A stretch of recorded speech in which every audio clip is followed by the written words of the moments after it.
And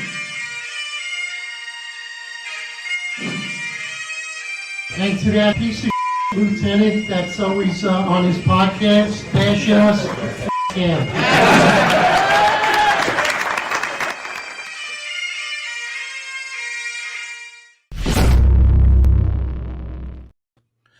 Morning, everybody. Thanks for tuning in. Today's June 5th, 2024. This is the crime and politics edition of the Finest Unfiltered. I'm your host, John McCary. So we learned yesterday from the New York Post that the illegal immigrant that shot two NYPD officers, Bernardo Castro Mata, 19-year-old from Venezuela. The Post is reporting that he's allegedly a member of the, forgive me if I mangle this, but the Tren de Aragua gang. They're a gang that comes from Venezuela. They were formulated around 2009. It's called the Aragua train, is how you would say it in English. So they're known to do extortion, bribery, sex trafficking, as well as they're very known for robbing people on mopeds. We just seen yesterday in Williamsburg 365 News, the X handle, had posted a Hasidic woman walking down the block with her child in a stroller. Two gentlemen on a scooter rolled up in broad daylight in the middle of a very busy intersection. The individual on the back of the scooter hopped off, ran up to her, snatched her chain, ran back, right? Grand larceny. That's what that is. That's what that crime is, a nonviolent felony. So we see Bernardo Castro Mata was implicated in numerous of these types of grand larcenies and robberies, but he was not arrested for them. So what's the response from New York City Mayor Eric Adams? He imported third world gangs to come to New York City. He's a big supporter of Joe Biden. He believes in open border policy. Exposed that here already prior. What's his response now? I think common sense people, I think we could all agree that this individual should be deported, right? He should be deported. Not after he shot two cops. He should obviously have to serve a very long sentence in jail, and then immediately upon being released from jail, he should be sent back to his home country or wherever, just out of this country, because we don't need people like that here. We don't need murderous individuals here. What's Eric Adams' response to this? He's saying that, well, I need the ability to cooperate with ICE now, and I don't have that ability. Again, he's hiding behind sanctuary city law the same way he hid behind right to shelter law.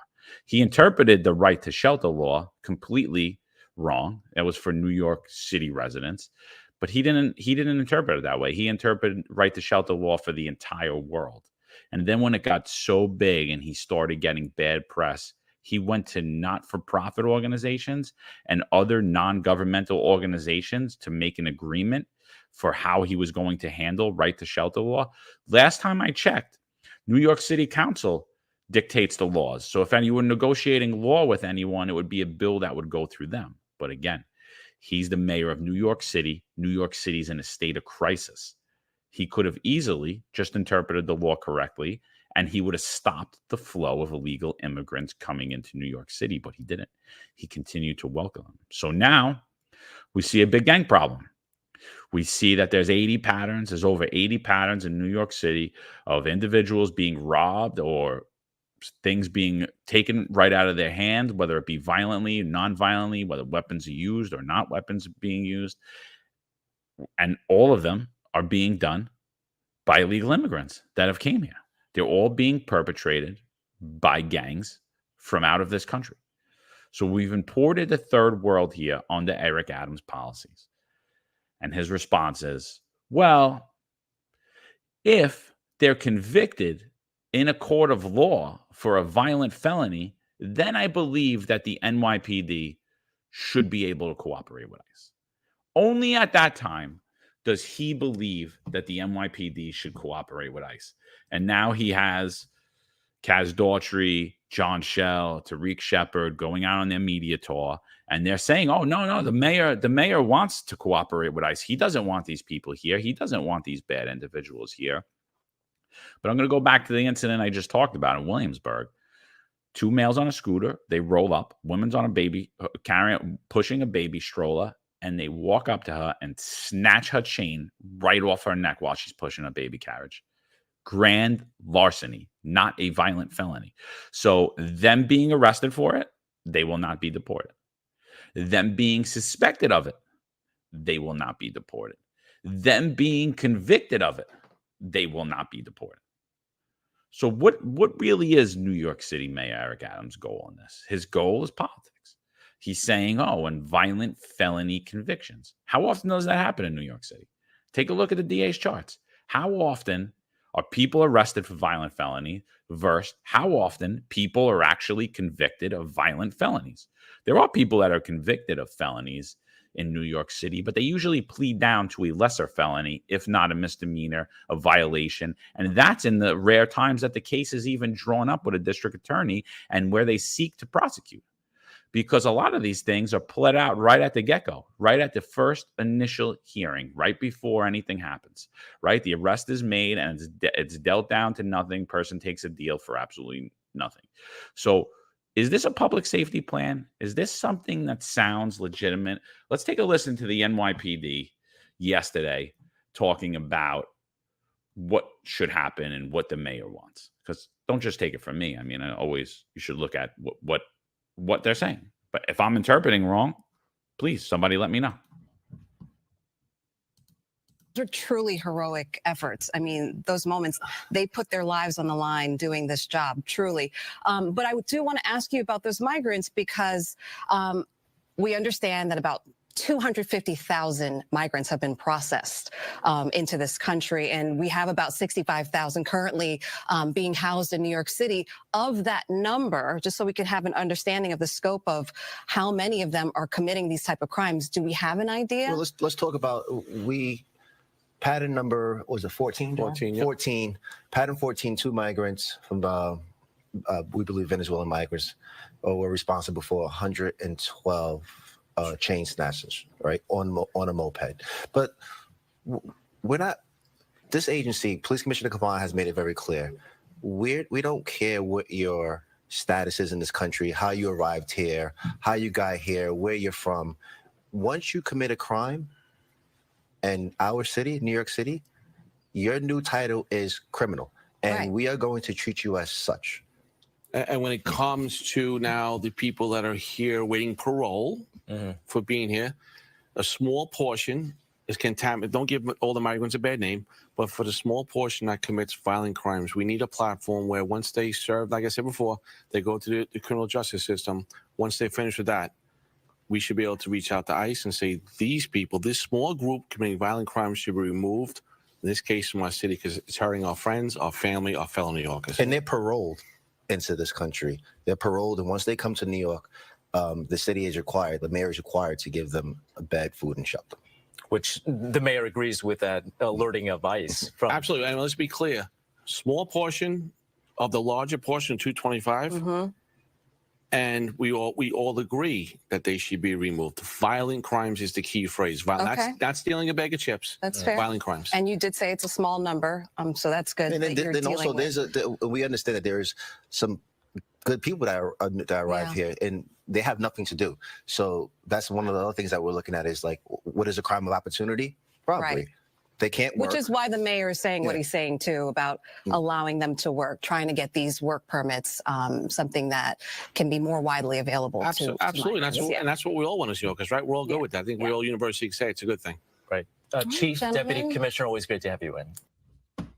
So you heard that. You heard what they said there, right? All pandering. They want the ability for legal immigrants to be able to work, while at the same time, many of their own employees for the NYPD, like myself, were forced out of their careers over an unconstitutional, irrational, arbitrary, and capricious mandate, right? But they're not worried about us as American citizens. If I went out and robbed people because I was out of work and I needed to support my family, there would be no sympathy for me. The mayor wouldn't be asking for a job for me. John Schell and Kaz Daughtry wouldn't be saying, hey, we need to hire this guy. This is something that this was egregious. What happened to him? What happened to all these hardworking, tax-paying New Yorkers that were forced from their careers, teachers, firefighters, sanitation workers. Let's forget about all these people, right? Let's worry about the people we brought here illegally. And let's listen to Kaz Daughtry get up there again and lie. Mayor's not required to give them a bed, food, and shelter. They're not paroled into this country. They're violating our immigration laws and coming here illegally. There's no reason that New York City taxpayers have to bear this burden, Kaz Daughtry. And for these two men to sit up there, I think it's important that New Yorkers advocate, find out where they live, and say you want shelters on their block, on their home. Surround their home with illegal immigrants and see how fast they move out of New York City, which they probably have plans to already to do. So see how fast that happens when it moves out. See how quick their tune changes then when they're the ones, their homes have to deal with it. The sanctity of their abode has to deal with what's going on. Their wife going to the store, going to get her nails done, and she has to tuck her jewelry in and hide her phone so that a scooter doesn't roll by and it gets snatched, and hopefully she doesn't get hurt, injured, stabbed, shot, punched, or any of the other things, right? This is what they're saying. They're more gaslighting towards New York City residents, more gaslighting to the media, and the media is completely complicit in it. Because what did she ask? She asked a question that every New Yorker is asking themselves, and actually people across the world are asking themselves. There's 180,000 migrants that New York City claims are now in New York City. 180,000 people who crossed the border illegally, and New York City is housing, putting clothes on their back, giving them money and sheltering them, right? And feeding them. But they're here, 180,000 of them. And she asked one simple question. How many of them are partaking in these activities? Driving around on scooters, robbing people, partaking in scams, prostitution, drugs, any of the above, any activities that we wouldn't want in our neighborhoods, around our homes, around our schools, we wouldn't want to pass on the street on our way to work. She asked that simple question. Was that answer given? Because I didn't hear it. I heard, a small number. What specifically is that number? Because it's two things. Either you don't know the number because you're incompetent, or you do know the number and you're unwilling to say it because you don't want the truth to come out of what's actually going on and cause a public stir in the media and cause public outcry and public outlash that these people should be removed. I believe it's the latter. I believe they know exactly how many people are partaking in criminal activities. They have a roundabout and they just don't want to tell you how many. Again, I don't have a problem with people coming to this country legally. I don't have a problem with people seeking work in this country. And I do believe in equal opportunity rights. But let's give those same equal opportunity rights to the American citizen first. Let's do that first, right? Everybody's a right to work, right? Everybody has a right to work in this country. But it seems some people in this country no longer have a right to work. Particularly a man named Donald Trump. They're trying to get him to stop seeking the office of the president, when for years we've been told by Democrats that if you're a justice-involved individual, meaning you were arrested, you were convicted of a crime, you were a felon, you're a justice-involved individual. And we know, studies show that justice-involved individuals who are employed have a less chance of recommitting on those offenses and more likely to succeed. So why are you keeping Donald Trump from seeking employment? Why are you keeping people like myself from employment? And why are we giving our constitutional rights and all of our resources to people who never paid a dollar into it? Why are we more concerned about the well-being of these people than the people who actually live and pay taxes? That's what I don't understand. That's what I don't see when I see two men sitting up here playing politics, and even three men, because Eric Adams himself does not care about the everyday average New Yorker. He's playing politics. Because I think we could all agree, you come to this country illegally, we give you everything, and you're suspected of committing crimes. You weren't arrested for it. You weren't convicted of anything, but we suspect you of committing crimes in this country. I think we could all agree that that person should be deported, but that's not what Eric Adams is asking for. That's not what the NYPD is asking for. How about not only are you suspected of committing crimes, but you're a suspected gang member. You're a suspected gang member. You roll around with nefarious characters and you're here illegally. I think that we could all agree that those people should be immediately deported before someone is hurt. That's not what Eric Adams is asking for. That's not what the NYPD is asking for. Again, I think that we could all agree that if this person is arrested for crimes, some crimes, not violent. We're not talking about taking a bag of chips, because when John Schell hones in on the violent crimes, that's the key word. Again, that woman walking down the block with her stroller is not considered a violent crime. She's walking down the block with her stroller. A male jumps off the back of a scooter, snatches the chain off her neck. She's uninjured. It's a grand larceny. It's not a violent crime. Now, if she falls to the ground and she's injured, then that's a robbery. But are those things are being underreported or misreported, and we know well that that's happening, right? Everyone's aware of that. So in the time of the chain snatch, if that individual is arrested and convicted, Eric Adams is saying he shouldn't be deported. Either should the guy on the scooter. Neither of them should be deported. The NYPD, John Schell and Kaz Daughtry, just said it right there. That guy should not be deported. The NYPD should not have the ability to work with our federal government and continue to ignore federal immigration laws. Does this sound like public safety to you? Because it doesn't to me. This doesn't sound like a good plan to me. This sounds like gaslighting. That's what that sounds like to me. So what specifically are they saying? They're saying that in the times. Now, let's say that woman's walking down the block with her stroller. She's walking down the block, pushing a stroller, baby's in the stroller. The two males roll up on their scooter, right? One hops off the back of the scooter. He comes, he goes to snatch her chain. She falls on the ground. She's injured, or he uses a weapon to rob her, and she hands it over, or he injures her, violently assaults her to get whatever property she wants. Just the mere arrest would not support the deportation, right? Eric Adams doesn't support that. NYPD doesn't support that. The male on the scooter acting in concert also would not be deported, right? So those things go unabridged. Now, if he's convicted in a court of law, then they're saying after he serves his sentence, then the NYPD, then and only then should the NYPD be allowed to cooperate with ICE. I think that plan falls on its face.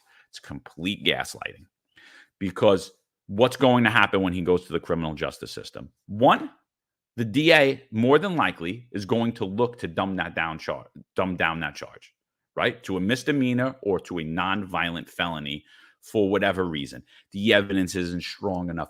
It didn't really look like this or that. And by the way, I missed a step, because the NYPD themselves might do it because they don't want to take felony crime numbers either, right? They want to continue with this whole perception versus reality, and crime is down when in fact it isn't, right? So they're beginning pressure from these two gentlemen not even to take those reports. Was she really injured? It's only a scrape. That wasn't a real injury. Oh, did he really threaten her with the knife?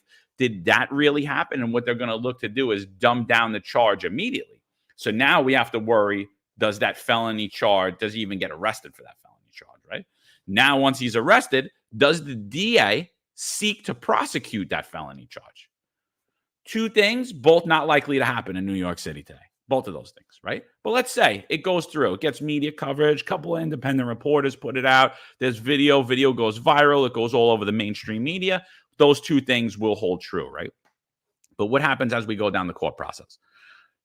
Does the individual plead guilty to a lesser felony, non-violent felony? Guess what? If he does, he's not being deported. I guarantee that the guy driving the scooter is getting dealt out to probably a misdemeanor or at least a non-violent felony, right? That's a 100% happening. So he's not getting deported. So the only times that you are going to be deported is if you are convicted of a violent felony. Those are the key words. John Schell said it here. Those are the only times that they believe that the NYPD should have the ability to cooperate with ICE. That's Eric Adams' plan. That's his opinion on public safety. That's John Schell, and Kaz Daughtry are backing it up. So I laugh when I sit here and I listen to these cops continuously say, this administration supports us. How do they support you? By tweets? Do they support the sanctity of your home? Do they support the sanctity of our nation? Do they support your wife walking down the block with your child in a stroller, wearing jewelry or holding her cell phone? Because to me, it doesn't sound like they do. To me, this is further incentivizing gangs like Tren de Aragua and MS-13 and every other gang that was never here in the past from operating freely, laughing at our criminal justice system and laughing at the people who should be leading the New York City Police Department instead of playing politics and holding the water for a mayor. This is an absolute disgrace. Everybody should wake up. The mainstream media, there's two questions you should ask. What specific violent felonies are they talking about? What specific ones should the NYPD be allowed to cooperate with ICE to seek individuals from getting deported? Which specific felonies we need to know? It matters because there's a play on words. There's a big play on words today in the world, and we need those felony crimes outlined first. So that's one. And two, of those felony crimes, how many people have been arrested for that in 4 years? In the last 4 years, 2020, 2021, 2022, 2023, 2024. Actually, let's do the last 5 years, right? How many people were arrested for that? And of those people, how many were convicted of a violent felony? And when you see that number, you're going to see that this is complete gaslighting. They're completely lying to the public. Again, you guys should be ashamed of yourself. Eric Adams, you should do the job that you ran to do. Nothing fell in your lap. Nothing fell on your doorstep. You called for all of this. And even if you were completely innocent of all this, you are the mayor. Do your job. New York City is in a state of emergency right now. Stop hiding behind laws while you ignore numerous other ones. You ignore a court order to hire everyone back that you denied a religious exemption to. Yet, why am I not back at work? Right? I'll come work for you. I'll come get stuff done. Why are there thousands of teachers and firefighters and sanitation workers still not back to work? Why are you spending more money in lawsuits fighting them to keep them from working than you would to just hire them back and hit them with back pay? These are questions that need to be answered. New Yorkers should take a look at what Eric Adams is doing, and everyone should get out there and start advocating for some common sense public safety. And let's put some integrity back in the mouths of Eric Adams and his appointed police managers. They should be held just as accountable as New York City Mayor Eric Adams. They are completely holding his water and lying to New York City public. You should all be ashamed of yourselves. And please, guys, thank you for tuning in. Enough of my rant this morning. I read it in the paper today, and that's what I'm saying. These are the new gangs in New York City. You're going to see a lot more of this. This will spark up even more as New York City summer heats up. And as more of these males, individual males that came here without families, are being released onto New York City streets without being kicked out of their shelter, which, by the way, they should. They should have never even been given shelter in the first place, so they wouldn't have came here. If Eric Adams didn't incentivize them, they wouldn't be here. But now we're just saying, hey, you're here 60 days. Sorry, see you later. You got to go. Throwing them out onto New York City streets. This is a recipe for disaster, and there's absolutely been nothing put in place to stop this. Not one thing. New York City's in a state of emergency. The mayor in New York City should declare it so, just like he did for 3 years during COVID, when COVID had passed us and everybody was living their lives. Put New York City in a state of emergency and once again, put an executive order in and allow the NYPD to cooperate with ICE like we always did. Like if we implicated them in crimes or we thought they were known gang members, they would be deported before 2 cops get shot, before that woman gets injured and her chain snatched, before all of these other crimes happen, right? That's what we need in the city. Everybody, thanks for tuning in. We'll be back at you, baby.